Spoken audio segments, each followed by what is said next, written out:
인생 고민, 경제학에 묻다. 밥 먹여주는 경제학. 알 수 없는 삶의 이상기후, 해석하기. 소득은 늘어나는데 왜 우리는 점점 가난해질까? 차별적 인플레이션, 캔틸런 효과. 부와 가난은 절대적 개념이 아니다. 우리의 삶은 예전보다 풍요로워졌을까요? 아니면 궁핍해졌을까요? 사실 정답은 그렇게 어렵지 않습니다. 그런데 대체 왜 사람들은 본인이 전보다 훨씬 더 가난해졌다고 느끼는 걸까요? 흔히들 갈수록 빈곤해진다, 갈수록 사는 게 힘들다고 말합니다. 그런데 그건 진짜로 과거보다 생활 수준이 낮아졌다는 뜻이 아닙니다. 사실 수직적으로 비교해보면 최근 수십 년간 우리는 물질적으로 눈부신 변화를 겪었습니다. 삶의 질도 놀라울 만큼 성장했지요. 밥 한 끼 제대로 해결하는 게 가장 큰 일이었던 시대를 지나 오랜 세월에 걸쳐 선진국이 이루어낸 경제 발전을 우리는 단기간에 이룩했습니다. 그런데 왜 우리는 여전히 빈곤하다고 느끼는 걸까요? 답은 간단합니다. 부와 가난은 절대적인 개념이 아닌 상대적인 개념이기 때문입니다. 문제는 그 비교 대상을 수직적이 아닌 수평적인 관계에서 찾고 있다는 점이지요. 쉽게 말해서 사람들은 본인이 부자인지 아닌지, 돈이 많은지 아닌지를 평가할 때 주변 사람들과 비교하지 과거의 나 자신과 비교하지 않습니다. 그러니까 가난하다, 돈이 없다고 느끼는 건 주변 사람에 비해 내 조건이 좋지 않다고 느끼기 때문이라는 말입니다. 우리는 진짜 가난한 게 아닙니다. 그저 당신 주변의 친구가, 지인들이 돈이 많아도 너무 많은 것뿐이에요. 그런 그들과 자신을 비교하다 보니 상대적으로 가난하다는 착각을 하는 것뿐이죠. 돈은 곧 구매력. 과연 우리에게 돈이 많으면 자유롭게 쓸 수 있을까요? 그렇지 않습니다. 오히려 마음 놓고 쓸 수 있는 돈이 줄어듭니다. 이유가 뭘까요? 그건 돈이 곧 구매력은 아니기 때문입니다. 오히려 사회에 돈이 많아질수록 우리가 가진 돈의 가치는 점점 떨어집니다. 2020년 초부터 코로나19 팬데믹의 영향으로 전 세계 대다수 국가 경제지수가 하락세를 보이기 시작했습니다. 미국, EU, 일본 등은 이에 대응하기 위해 화폐 공급을 늘리는 경기부양 정책을 실시했어요. 경기를 살리기 위해 돈을 더 많이 찍어내기 시작한 거죠. 이처럼 세계적으로 화폐 공급이 늘어날 때 어떤 결과가 나타날까요? 전 세계적 인플레이션과 개인 자산의 대폭 감소입니다. 안타깝지만 이것을 피해갈 수 있는 사람은 아무도 없습니다. 사회의 총수요는 총공급과 늘 균형을 이룹니다. 따라서 수요가 일정하고 공급에도 변화가 없는 한 자산이 증가한다고 해서 구매력이 늘어나지는 않습니다. 다시 말해 돈이 많아진다고 해도 실질적인 구매력에는 변화가 없다는 뜻입니다. 물론 이론은 그렇지만 현실은 조금 다릅니다. 화폐 공급의 증가로 늘어난 돈은 결코 동일하게 모든 사람에게 분배되지 않으니까요. 새롭게 발행된 화폐가 사회로 서서히 흘러들면서 가장 먼저 그것을 손에 넣는 사람들, 즉 선발 주자들이 먼저 이득을 얻고 자산 자격을 올립니다. 후발 주자들도 잇따라 돈을 손에 넣긴 하지만 자산은 오히려 줄어듭니다. 이것이 바로 화폐 공급이 늘어날 때 시차를 두고 차별적 인플레이션이 발생하는 캔틸런 효과입니다. 쉽게 말해 소위 업스트림의 선발 주자들이 먼저 부를 차지하면서 다운스트림의 후발 주자가 가진 자산 가치는 상대적으로 줄어듭니다. 업스트림이 다운스트림을 약탈하며 그렇게 수익과 부의 재분배가 조용히 끝이 납니다. 인플레이션 상황에서 내 자산을 늘리는 방법. 어떻게 하면 사회의 부가 늘어나는 만큼 내 자산도 늘릴 수 있을까요? 그러려면 먼저 지출에 대한 이해가 필요합니다. 지출은 소비성 지출과 투자성 지출로 나뉩니다. 인플레이션은 두 부분에 전혀 다른 결과를 가져오지요. 소비성 지출의 대표적인 예는 돼지고기입니다. 돼지고기 가격이 오른다는 건 곧 생활비가 오른다는 뜻입니다. 투자성 지출에는 부동산 가격이 있습니다. 부동산 가격이 오른다는 건 자산의 증가를 의미하지요. 그렇다면 답은 간단합니다. 인플레이션에 지는 싸움을 하고 싶지 않다면 당신의 자산을 최대한 투자성 지출에 배분해야 합니다. 이에 관련해 경제학자들이 재미있는 사실 하나를 발견했어요. 비록 인플레이션은 해마다 심화하지만 시장에는 언제나 고정적인 닻이 존재해서 그것으로 사회의 전체 가치를 안정적으로 유지한다는 점입니다. 닻이란 문자 그대로 배를 한 곳에 정박해 두기 위해 줄에 매어 물 밑바닥으로 가라앉히는 기구입니다. 한번 닻이 내려가면 올라오기 전까지는 배는 닻과 연결된 밧줄 내에서만 움직일 수 있어요. 이와 같은 현상을 경제학에서는 닷내림 효과라고 합니다. 중요한 건 닻이란 무한대로 수위가 오르는 게 아니라 평균치를 유지한다는 점입니다. 예를 들어볼게요. 최근 부동산 가격이 전체적으로 10% 하락세를 보이고 있습니다.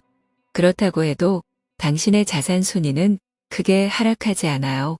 왜냐하면 대부분의 사람들이 부동산에 자산을 투자했기 때문에 오름세와 내림세를 다 같이 타기 때문이지요. 그래서 닻을 내린 분야에서 자산 계급에는 큰 변동이 없습니다. 최근 부동산 가격이 안정세로 돌아서면서 이제 더는 닷내림의 역할을 할 수 없게 되었습니다. 첫째로 부동산 투자가 안정기에 접어들며 예전처럼 3년에 2배씩 오르던 현상이 줄어들었기 때문입니다. 둘째로 주식이나 펀드, 적금과 같은 주기가 긴 투자, 재테크 상품들의 규모가 빠르게 확대될 것으로 보이며 시장 수익률 역시 훨씬 높을 것으로 예상됩니다. 앞으로 1주택은 2주택에 대한 수요는 여전히 존재하겠지만 더 많은 사람이 주식이나 펀드 등의 투자, 재테크 상품에 닻을 내릴 거예요. 상대적으로 부동산보다 훨씬 더 많은 수익을 낼 수 있기 때문입니다. 풀리지 않는 인생 고민 해결하기. 한적한 시골의 삶 vs 분주한 도시의 삶. 당신이 포기해야 하는 것, 기회비용. 두 마리 토끼를 잡는 인생은 없다. 우리는 인생을 살면서 수많은 선택의 갈림길에 섭니다. 각각의 선택은 전혀 다른 인생으로 우리를 인도하지요. 심지어 잘못 내린 한 번의 결정이 인생의 궤도를 완전히 바꿔놓는 터닝포인트가 되기도 해요. 기왕에 토끼 2마리를 동시에 잡을 수 없는 거라면 경제학의 관점에서 상대적으로 더 나은 선택을 하는 것이 좋습니다. 이것이 바로 경제학에서 말하는 기회비용이지요. 경제 행위에서는 하나를 선택하면 다른 대안을 선택할 기회를 포기해야 합니다. 결국 선택된 하나의 비용은 포기한 다른 것에 대한 기회가 되는 셈입니다. 경제학에서는 이러한 선택의 비용을 포기한 다른 선택에 대한 가치로 측정하고 이를 기회비용이라고 합니다. 같은 선택이라도 사람마다 기회비용이 다르다. 같은 선택을 하더라도 사람마다 기회비용이 달라지고 대부분 기회비용이 높은 사람이 되고 싶어 합니다. 하지만 기회비용이 높으면 그만큼 자신이 내린 선택이 인생에 큰 영향을 주기 마련입니다. 그리고 그 영향이 늘 좋은 것만은 아닙니다. 기회비용이 높을수록 긍정적인 수익을 올리는 선택지를 찾는 게 훨씬 어렵기 때문입니다. 통계에 따르면 명문대를 졸업하고 유명 대기업에 취업한 사람일수록 고등학교 졸업 후 중소기업에 취직한 사람에 비해 이직 가능성이 훨씬 낮은 것으로 나타났습니다. 그 말은 곧 기존에 본인이 다니는 직장보다 더 좋은 기회를 찾는 게 쉽지 않다는 뜻이지요. 그러나 반대로 생각해보면 기회비용이 높아질수록 더 가치가 높은 일을 하게 되는 것이기도 합니다. 같은 선택일지라도 사람마다 기회비용이 다른 경우는 우리 주변에서 쉽게 찾아볼 수 있습니다. 그런데 기회비용을 쉽게 측량하기 어려운 선택들도 우리 삶에는 수없이 존재하지요. 지금의 사랑과 연애를 포기하면 기회비용은 얼마일까요? 안정적인 직장의 기회비용은 얼마일까요? 대도시로 떠난다면 기회비용은 얼마일까요? 이러한 선택들은 숫자로 계산이 어렵고 사람마다 모두 그 결과가 다릅니다. 결국 스스로 이렇게 물어보는 수밖에 없어요. 시끌벅적한 도시의 삶을 선택하면 편안하고 한적한 시골의 삶을 동경하게 될까? 안정적이고 편안한 시골의 삶을 선택하면 북적거리는 도시의 삶을 자꾸만 그리워하게 될까? 사랑과 꿈, 둘 중에 뭐가 더 중요할까? 꿈을 위해 나는 대도시에서의 힘겨운 일상을 견뎌낼 수 있을까? 안정적인 삶을 위해 매일같이 반복되는 지루한 일상을 받아들일 수 있을까? 모든 사람은 자라온 배경, 마음 상태, 세계관이 달라서 세상을 인지하는 방법과 느끼는 감정에도 차이를 보입니다. 시골에 있는 사람들은 편안한 오늘을 살아가고 도시에 있는 사람들은 꿈이 있는 내일을 살아가지요. 꿈을 쫓는 사람들은 대도시로 올라와 커리어를 쌓을 수 있습니다. 삶을 즐기고자 하는 사람들은 소도시로 터전을 옮기거나 고향으로 내려가 가족과 함께하는 무탈한 일상을 추구하기도 하죠. 대도시로 떠나든 시골에 남은 틀린 결정은 없습니다. 다만 득과 실을 따져보고 각각의 기회비용을 계산해 본 뒤 스스로 선택하고 결과를 책임지면 되는 거예요. 그 누구도 당신 대신 결정해 줄 수는 없습니다. 사실 답은 이미 당신 마음속에 있거든요.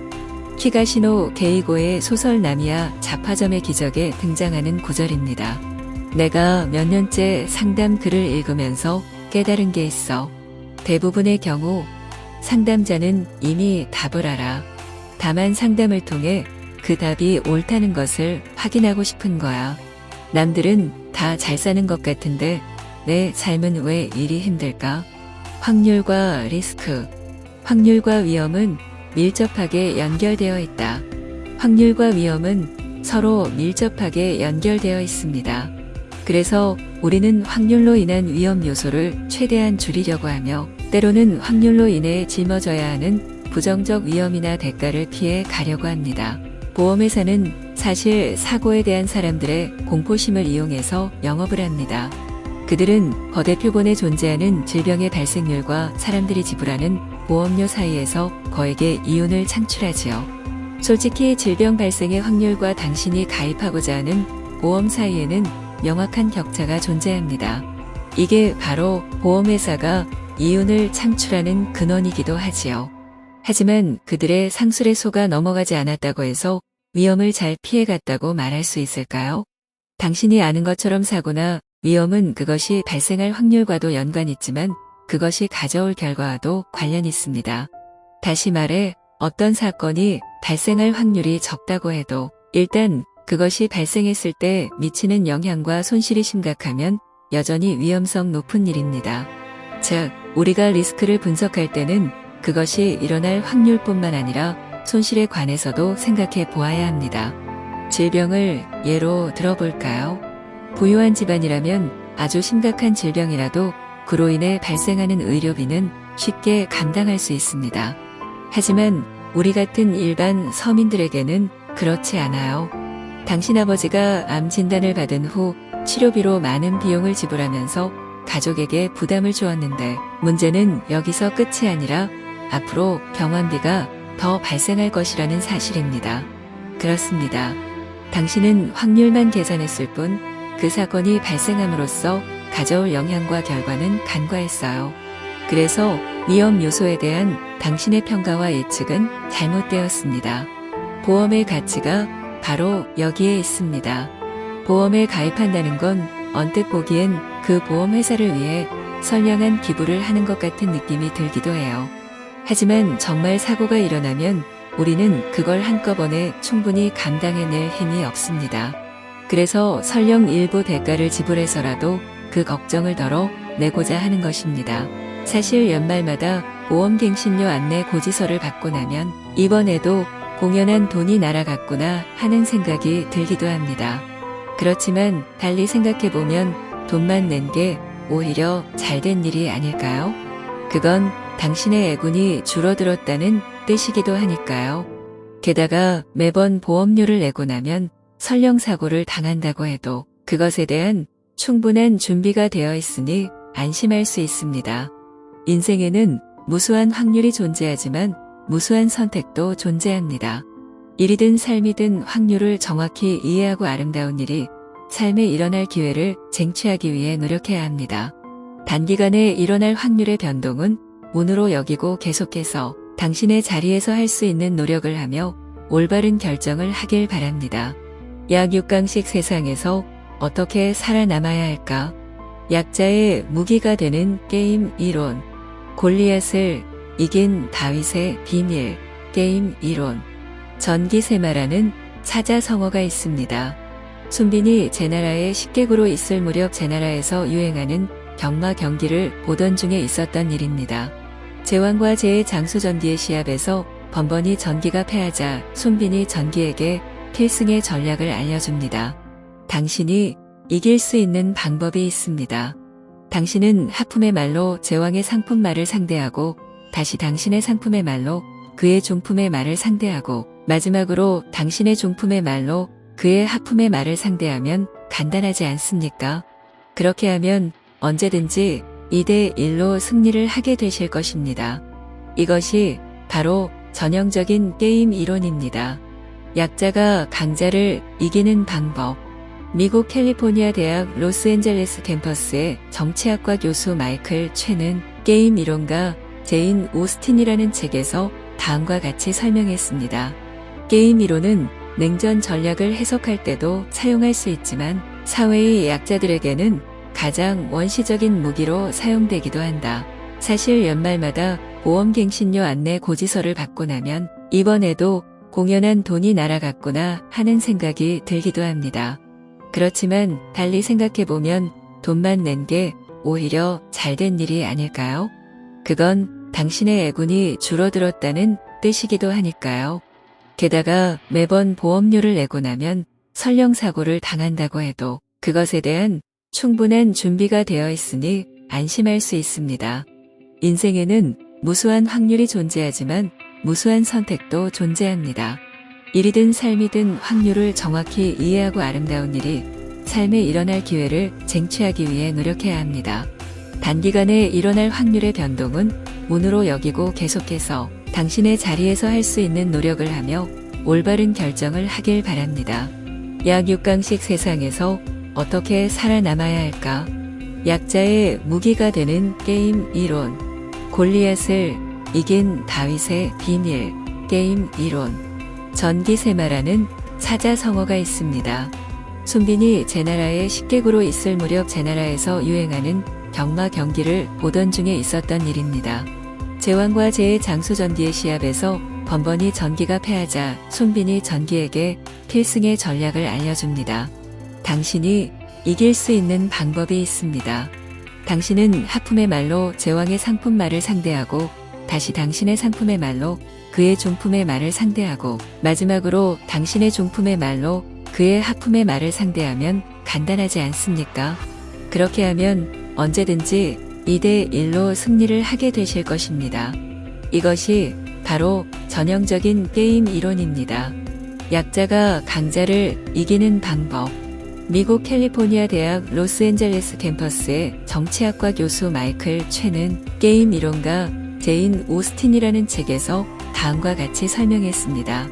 게임 이론은 냉전 전략을 해석할 때도 사용할 수 있지만 사회의 약자들에게는 가장 원시적인 무기로 사용되기도 한다. 사실 연말마다 보험갱신료 안내 고지서를 받고 나면 이번에도 공연한 돈이 날아갔구나 하는 생각이 들기도 합니다. 그렇지만 달리 생각해보면 돈만 낸 게 오히려 잘된 일이 아닐까요? 그건 당신의 애군이 줄어들었다는 뜻이기도 하니까요. 게다가 매번 보험료를 내고 나면 설령사고를 당한다고 해도 그것에 대한 충분한 준비가 되어 있으니 안심할 수 있습니다. 인생에는 무수한 확률이 존재하지만 무수한 선택도 존재합니다. 일이든 삶이든 확률을 정확히 이해하고 아름다운 일이 삶에 일어날 기회를 쟁취하기 위해 노력해야 합니다. 단기간에 일어날 확률의 변동은 운으로 여기고 계속해서 당신의 자리에서 할 수 있는 노력을 하며 올바른 결정을 하길 바랍니다. 약 6강식 세상에서 어떻게 살아남아야 할까? 약자의 무기가 되는 게임 이론. 골리앗을 이긴 다윗의 비밀. 게임 이론. 전기세마라는 사자성어가 있습니다. 순빈이 제나라의 10개구로 있을 무렵 제나라에서 유행하는 경마 경기를 보던 중에 있었던 일입니다.